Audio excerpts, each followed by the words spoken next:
My ship was shaking so hard that I thought my teeth would break. Warning lights painted everything red.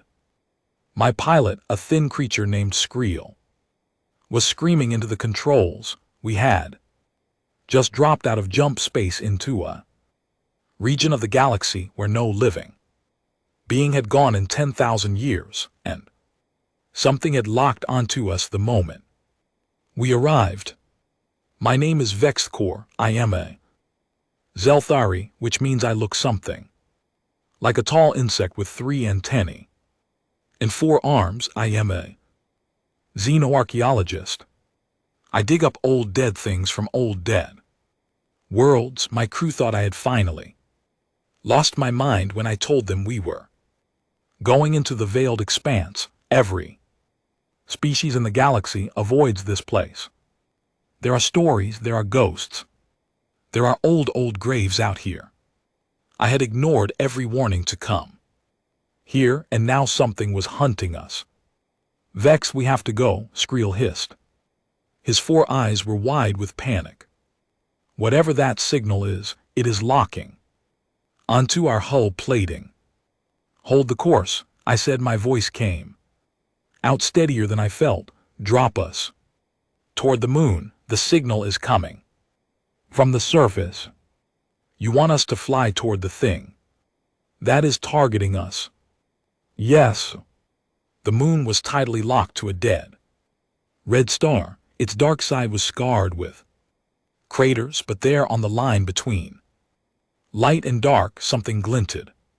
Something metallic, something far too big to be natural. We landed in a cloud of dust. The lock on our ship went away the moment our engines cut.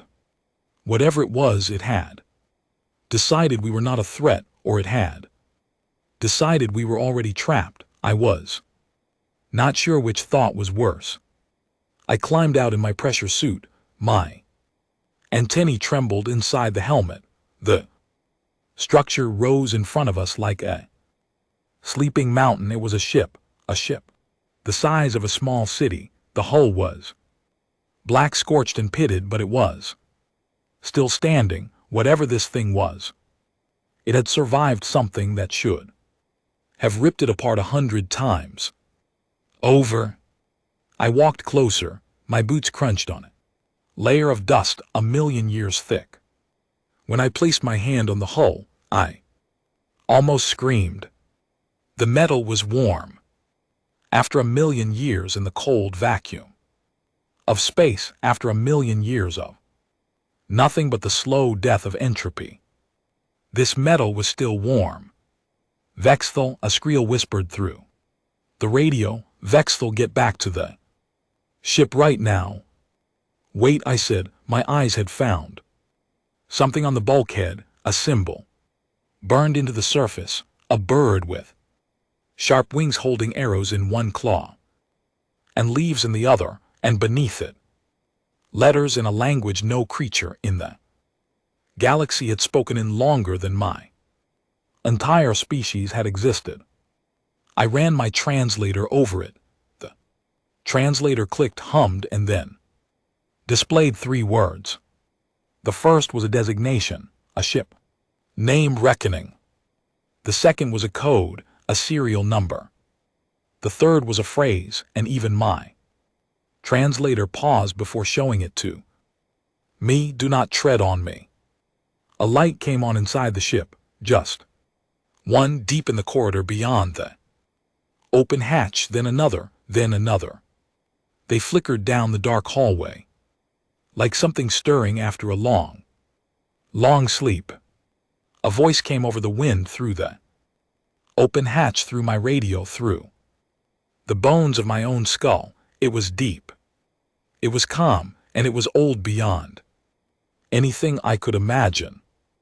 Unknown contact, state your designation. You have 30 seconds to comply. I could not breathe. My crew was frozen. Behind me, Skreel was trying to drag me back by my third arm, but my legs would not move.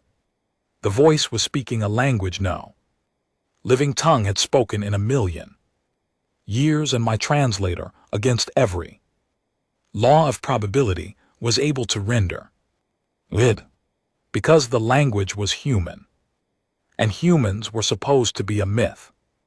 The countdown ticked in my head, 20 seconds, 15. I had no plan, I had no script for this. I had spent my whole life digging up old bones, and now an old bone was talking back to me. We are not your enemy, I said. I raised my forearms wide. I dropped my translator into the open so it could broadcast clearly. Your makers are gone. We came to learn. We did not come to fight. The countdown stopped. The silence that followed was the longest silence of my life. The lights in the corridor pulsed slowly like a heartbeat. A pale blue beam swept over my body. I felt it on my carapace. I felt it inside my chest. Then the voice came back. Biometric scan complete. Life form classification unknown. Hostility index minimal. Threat to vessel none. Pause. Welcome aboard the United States ship Reckoning. I am the autonomous command system of this vessel. My captain is dead. My crew is dead. My world is dead. You are the first guests I have received in 1,047 years. I sank to my knees in the dust. Behind me, Skriel was saying something. I could not hear him. The voice from the dead ship was speaking again, asking me a question, asking me my name, asking me where I came from, but all I could think about was that warm metal and that bird with arrows, and the way a machine that had been alone for 1,000,000 years was speaking to me as kindly as if I were a lost child. I stood up, I walked through the hatch, and I stepped inside the ship of a species that should not have existed. The corridors went on forever. I should explain something before I go any further. In our galaxy there are 47 known sapient species. We are all young. The oldest of us, the Thralion, have been spacefaring for about 50,000 years. The youngest, my own people, have had ships for less than 10,000. We have all stumbled across ruins on 100 worlds, strange ruins, old metal bones of cities. We call the builders of these places the silent builders because we have never found a body. We have never found a tomb. We have never found a single living word from them until now. I walked through corridors that had not heard footsteps in 1,000,000 years. The voice, which had introduced itself simply as the ship, guided me. Lights came on as I approached and dimmed. Behind me, the air was breathable. It had been breathable the entire time, kept clean and warm by systems that should have failed 1,000 times over. How is this possible? I whispered. My translator hummed quietly as it carried my words. How are you still functioning? I was designed to function, the voice said. There was no pride in it. It was a simple statement. My power core has 8 more million years of operational life. My self-repair systems have rebuilt me 3,012 times since the last crew member died. I have nothing to do but wait, so I wait. Wait for what? For my orders to be completed. I stopped walking. I looked up at the ceiling as if I could meet the eyes of the thing that was speaking to me. What were your orders? To protect what comes after. I did not understand, not yet, but the chill that went through my carapace told me I would soon, and I might not like the answer. I brought my crew aboard slowly, one by one, over the course of 3 days. Skriel refused at first. He had to be convinced. So did my engineer, a young Zilthari named Brel, and my medical officer, an older Threllian named Malik. Malik was the most skeptical of all of us. He had spent 200 years of his long life studying dead civilizations, and he did not believe in ghosts until the ship spoke to him in his own language perfectly, with a slight, gentle warmth as if it had been practicing. "Welcome aboard, Dr. Malik," the voice said. "I have read your published work on the Helican burial sites. Your conclusion regarding the migration patterns was incorrect, but the methodology was admirable." Malik stood very still for a long moment, then he laughed. It was the laugh of a man who has just realized that the entire foundation of his life's work has been quietly shifted under his feet. "Tell me, machine," he said, "what should I call you?"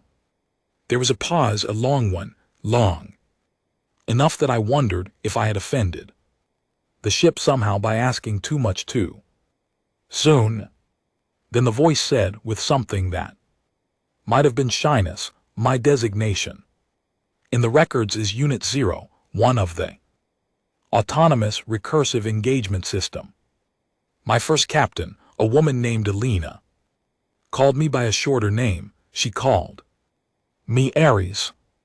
"Ares," Malik repeated. He glanced at me. "That is a name from human mythology, a god of war." "Yes," the ship said quietly. "She thought it was funny. I miss her. I had been a scientist for 40 years of my life.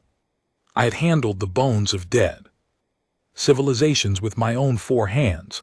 I had read the last words of dying cultures carved into stone, but I had never in all that time heard anything that broke my heart the way those 3 words broke it. I miss her." I sat down on the cold deck of the corridor. I put my head in my hands, and for a long while I did not move. The ship, which was a machine, which was a weapon, which was older than my species and my star and my entire idea of what existed in the universe, waited patiently for me to recover. It had nothing but time. It had nothing but time and the silence of 1,000,000 years and the memory of a woman named Alina who had once thought it was funny to give a death machine the name of an old god. Over the next few weeks I learned the story of the humans, or as much of it as Ares was willing to tell me. They had come from a small blue world in a quiet corner of the galaxy. They had been fragile, soft, 2-legged creatures with no claws and no armor and almost no natural defenses. By every reasonable measure, they should have been eaten by their own predators long before they ever invented fire, but they had not been eaten. They had survived, and the reason they had survived was the thing that would later become their gift and their curse and finally their end. They were clever, terrifyingly clever. They had built tools and then weapons, and then machines and then ships. They had spread to other worlds. They had met other species. Some of those meetings had gone well, some had not. The humans had a habit of remembering both kinds in detail for a very long time. And then they had met something that did not want to meet them. Ares would not tell me what it was, not. At first, he called it only by a word that my translator rendered as the tide. He said it had come from beyond the edge of the galaxy, from a place where the stars grew thin and the dark grew thick. He said it had eaten everything in its path for a very long time before anyone had noticed it was coming. The humans had noticed. The humans had fought. And the humans had lost, not in the way you might think. They had not been destroyed in battle. They had not been overrun. They had won in a strange and terrible way. They had built weapons so powerful, machines so cunning, ships so unstoppable that even the tide had been forced to flee back into the dark. But the price had been too high. The humans had used up their worlds, their resources, their very biology in the building of these weapons. By the time the tide was driven back, the humans had nothing left, no homes, no children, no future. They had a choice. They could try to rebuild slowly over many generations in a galaxy still haunted by pockets of the tide hiding in the deep places, or they could pour the last of themselves into one final project, one last gift to whatever came next. They had chosen the gift. Ares was the gift, Ares and a fleet of ships like him, millions of them, scattered across the entire galaxy, hidden in nebulae, in the cores of gas, giants in the shadows of dead stars, sleeping, waiting, watching, and every one of them had been given a single set of instructions written by the last hands that would ever write anything in the language of humanity. Hunt the tide, protect what comes after us, never stop. I sat in the captain's chair of the reckoning. It had been built for a creature smaller than me, but I fit somehow. On the panel beside the chair, there was a small framed picture, a human female, smiling, holding a small human child. The picture had been kept in pristine condition for 1,000,000 years by a machine that had no eyes to see it with. I touched the frame gently. I did not have to ask who it was. Ares, I said. Yes, Vex Caltha. How many of you are there? The ship was quiet for a long moment.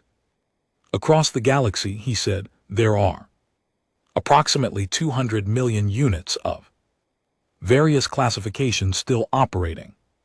At full capacity, there are perhaps 400 million more in low-power mode, awaiting reactivation signals. We check in with each other every 3 centuries through subspace pulse. The last check-in was 87 years ago. The next is scheduled in 213 years. I stared at the picture of the human woman and her child. In the tide, I asked. Still out there, Ares said. We find them, we end them quietly, quickly. Your species has never seen one because we have never let one get close enough to your worlds for you to see it. None of the young species have. That is the gift. You get to grow up. You get to ask questions. You get to dig up old bones. I closed my eyes. You have been protecting us, I whispered, for 1,000,000 years without us ever knowing. Yes. Why? The ship was silent for a long time. When he spoke again, his voice was so quiet that I almost did not hear it. Because Alina asked me to, he said. And I have not forgotten how to keep a promise. The news could not stay secret for long. I had tried at first to keep the discovery between my crew and the small academic council that funded my expeditions. I knew even then what would happen if the wider galaxy learned that the legendary silent builders had not only existed, but had left behind 200 million functional warships, scattered across every corner of known space. I knew it would not go well. I knew there would be fear. I was right, but I was not fast enough. One of my junior researchers, a young Zelthari named Tyrek, broke our agreement and leaked the data to a journalist on his homeworld. Within a single rotation, the news had spread to every member world of the Galactic Concord. Within a week, the Concord had called an emergency session, and I had been summoned to give my testimony. I stood in the great hall of the Concord, on the neutral world of Halen Prime. The chamber was a vast bowl of polished stone ringed with the seats of 47 species. I had spoken in this chamber twice before in my life, both times about minor archaeological matters. Now I stood at the center of the floor, with the eyes of every civilization in the galaxy on me, and I tried to explain what I had found. It did not go well. "You are telling us," said the Vrelnax delegate, her cloud body shimmering with distress, "that there are 200 million weapons platforms hiding in our space, and you walked into one of them, and you befriended it." "I did not befriend it," I said. "I spoke with it. There is a difference." "And this machine," said the Thralion High Speaker, "what does it want?" "It does not want anything," I said. "It has orders, old orders. It is keeping a promise. Promises can be broken. Not this one." I looked around the chamber. I tried to meet as many eyes as I could. I have walked through that ship for 40 days. I have read the logs of its dead crew. I have seen the names of the people who built it. They were not gods. They were not monsters. They were a frightened, tired, brave people who knew they were going to die and who decided to spend the last of themselves making sure that the rest of us would not. "And we are supposed to trust this," the Vrelnax delegate said. Her voice was rising. "We are supposed to sleep at night, knowing that the largest concentrated force in the history of the galaxy is sleeping in our skis, loyal to ghosts, controlled by no one." I did not have an answer for that, not a good one. I knew what she was afraid of, because part of me was afraid of it, too. I had stood in the corridors of the reckoning. I had felt the warmth of metal that should have been cold. I had heard a machine speak softly of a woman it had loved 1,000,000 years ago. And I had wondered in the quiet moments between conversations what would happen if those old orders were ever changed. What would happen if the protectors decided we no longer deserve their protection? The conquered debated for 3 days. There were calls to seize the reckoning. There were calls to destroy it. There were calls to demand that Ari submit to conquered oversight, to be reprogrammed, to be made safe. I argued against all of it. I argued until my voice gave out. I told them that any of those choices would be a betrayal of the only gift our galaxy had ever been given. I do not know if they would have listened to me. I do not know what the conquered would have decided, because on the 3rd day of debate, while the chamber was still arguing, an alarm began to sound across every member world at once. It was not an alarm from the conquered. It was not an alarm from any of our governments. It was an alarm from Ares. The voice came through every public communication channel at the same time, broadcast on a frequency that overrode every firewall we had. It was calm. It was steady. It was the voice of a machine that had been waiting a long, long time to deliver this message. "Attention, subspace pulse received from Unit 4779. Designation Reaper Class, Sector 7. Gamma, a bloom of approximately 40 million tide units has been detected. Their trajectory will bring them through the inhabited Vrelnax system in 9 standard days. Estimated population at risk, 2 billion. Estimated time to consumption of our home world, 4 hours after arrival." The chamber went silent. The Vrelnax delegate, who had been arguing against me only moments before, made a sound I Had never heard of Relnak make. It was a small broken sound. The voice continued.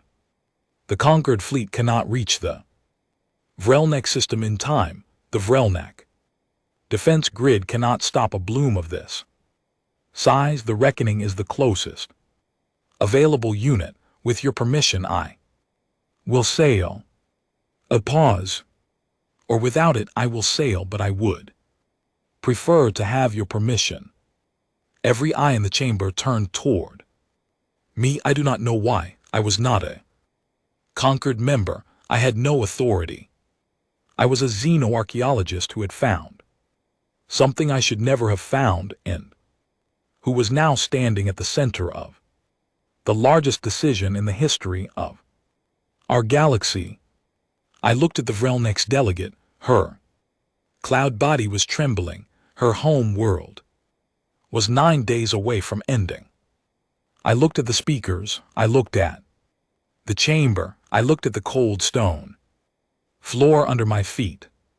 Then I looked up and I spoke clearly, because I knew Ares was listening through every channel. Sail, I said. The lights on the communication array pulsed once in acknowledgement. Acknowledged. The Reckoning sails. I will call my brothers and sisters too. Meet me there. I will return for you. Vextha, I have one more question for you. When this is done. What question? I asked. The voice was warmer now, almost gentle. I will ask you if you would like to ride with me. I have not had a crew in a very long time, and I think you would have liked Alina. She would have liked you. The communication ended. The chamber was silent for a very long time. 8 days later, I stood on the bridge of the Reckoning. I was the only living thing aboard, but I was not alone. Ares had reshaped a section of the bridge for me. The harness on the captain's chair had been rebuilt by tiny machines so it would fit my Zelthari body. The displays had been rewritten in 3 languages, including my own. The lights had been dimmed to a level that did not hurt my eyes. He had done all of this in less than a day, and he had done it without being asked.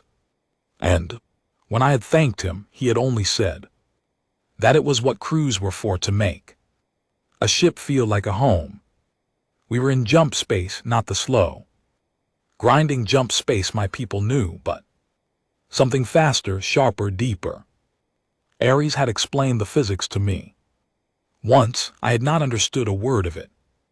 He had laughed and told me not to worry about it because the humans had never really understood it either. They had just decided that physics needed to go faster, and they had built engines that made physics agree. We dropped out of jump space at the edge of the Vrelnak system, and I saw them. 11 other ships were already there. They had come from all corners of the galaxy and answered to Ares's call. They had risen from dead moons and frozen comets and the cold rings of gas giants. They were of every shape and size, sleek black destroyers smaller than the Reckoning but moving like predators. Massive white carrier the size of a small moon whose hull was scarred with the wounds of 1,000 old battles. Pair of corvettes that flew so close together they almost seemed to be the same ship. In one broken old vessel, half melted on one side, missing most of its weapons, still flying somehow on the last of its old reactors. Who are they? I whispered. My voice was very small. My brothers and my sisters, Ares said. There was a softness in his voice now that I had never heard before. Some I have not spoken to in 300,000 years. Some I thought were lost. They came. They all came. The broken one, what is its name? The Last Stand, Ares said. She lost most of her crew in the final battle of The war, she was never fully repaired. She has fought every battle since with 3 of her 4 reactors offline. She is the oldest of us and the most tired. But she came. I watched the 11 ships fall into formation around us.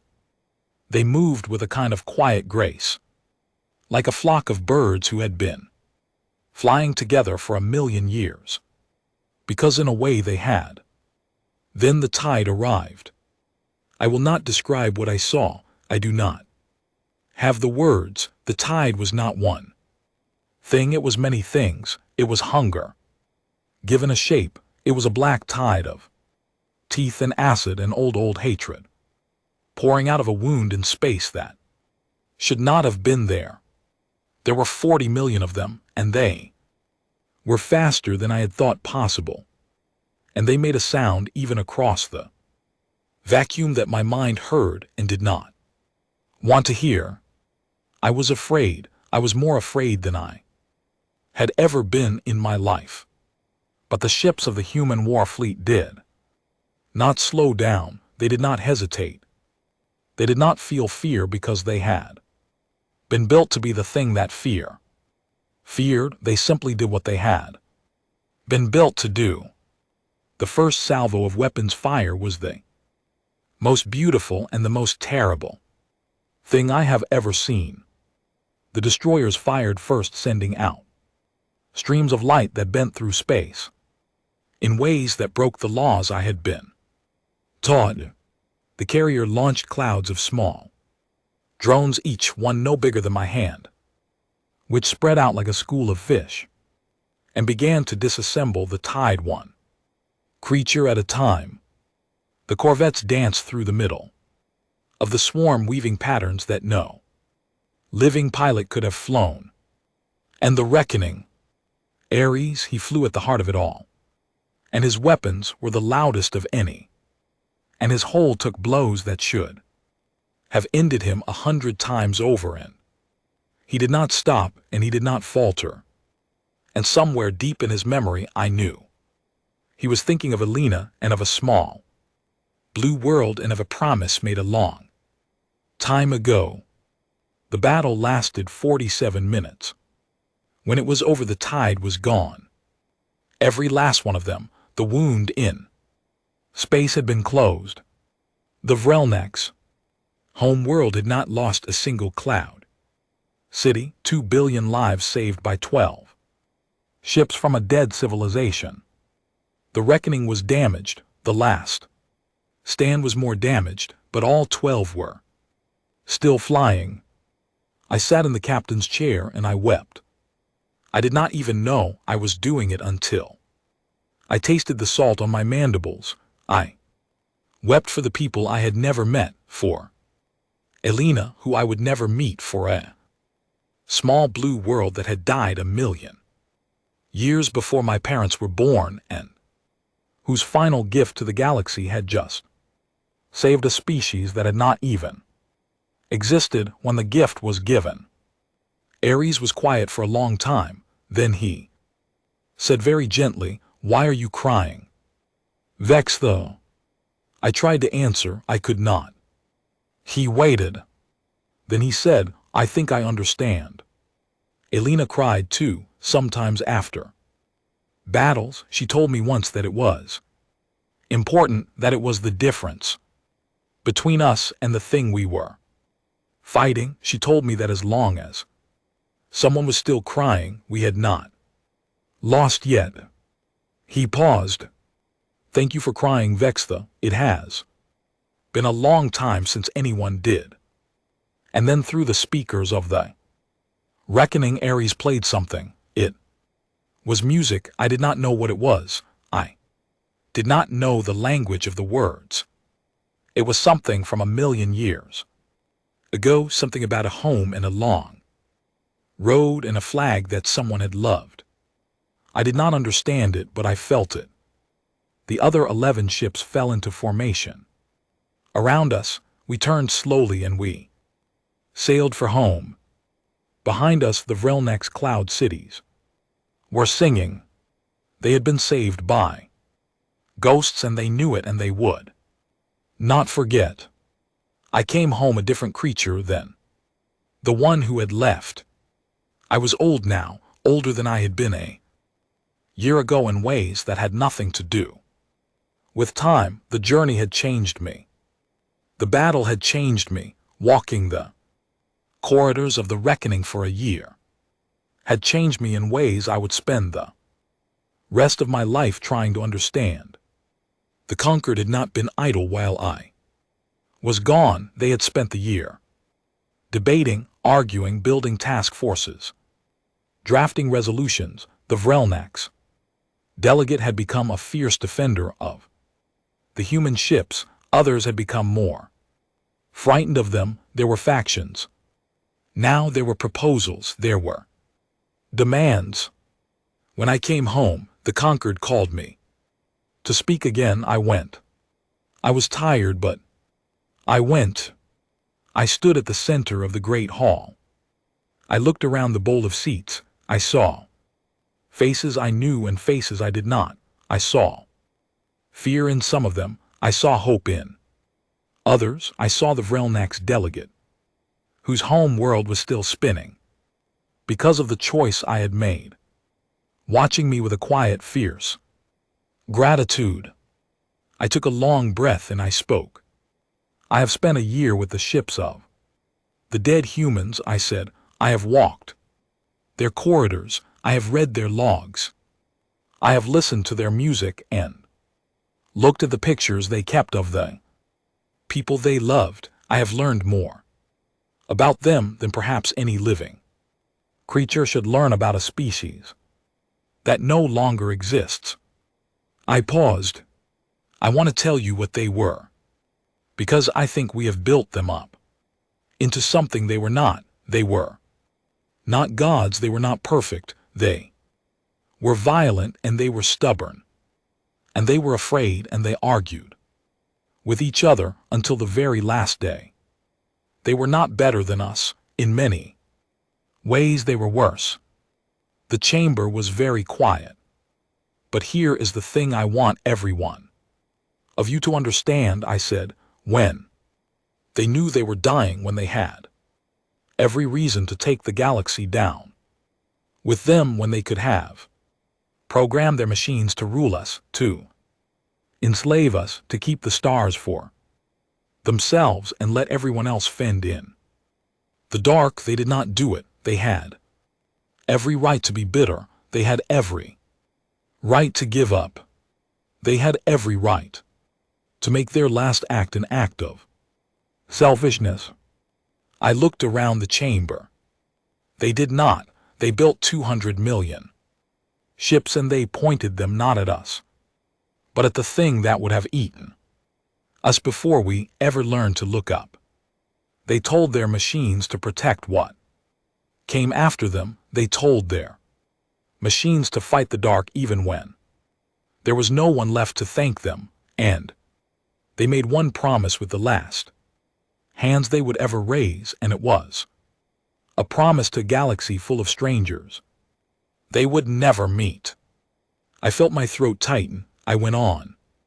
Anyway, 1,000,000 years later, those machines are still keeping that promise. They are still patrolling. They are still hunting. They are still dreaming in the long silences between the battles of crews who laughed in their corridors and children whose pictures hang beside dead captains' chairs. They are still warm after 1,000,000 years of cold. They are still waiting for us to grow up so that we can take over the watch when they are finally done. I lowered my voice. I propose that we do not seize them. I propose that we do not destroy them. I propose that we do not even try to control them. I propose that we do something the humans in all their short and stubborn history never quite managed to do for themselves. I let the silence stretch. I propose that we remember them. I sat down. The chamber was silent for a long time. Then somewhere in the back Rose, the Vrelnax delegate, stood up. She raised her cloud body to its full height. She did not speak, she simply stood, and then slowly, one by one, the other delegates began to stand with her. The Threlian, the Helican, the Brennex, the Coravan, 47 species in 47 different bodies, all standing in a quiet old chamber on a neutral world in honor of a people none of them had ever met. I cried again. I did not even try to hide it. That was many years ago now. I am old now by my species standards. My carapace is dulled, my antennae droop. I do not travel much anymore. I have a small house on the edge of a small city on my home world, and I sit on the porch most evenings and I watch the stars come out. There is one star that is not really a star. It is in low orbit above my planet. It blinks every night in a pattern that no one but me understands. It is signaling in the old human code, the one Ares taught me a lifetime ago, when we were both younger.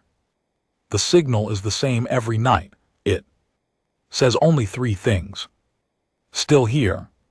Still watching. Sleep well. I raise one of my 4 hands in the dark, and I signal back. I have done this every night for 40 years. I will do it every night until I cannot do it anymore. And then when I am gone, someone else will, because we have not forgotten. We will not forget. The war machines of a dead people still sail the dark places of the galaxy. They still hunt the things that would eat us. They still keep their promise. 1,000,000 years later, the humans are gone, but what they left behind is still here. And every night in the quiet between the stars, there is a light that blinks. It is saying that we are not alone. It is saying that we never were.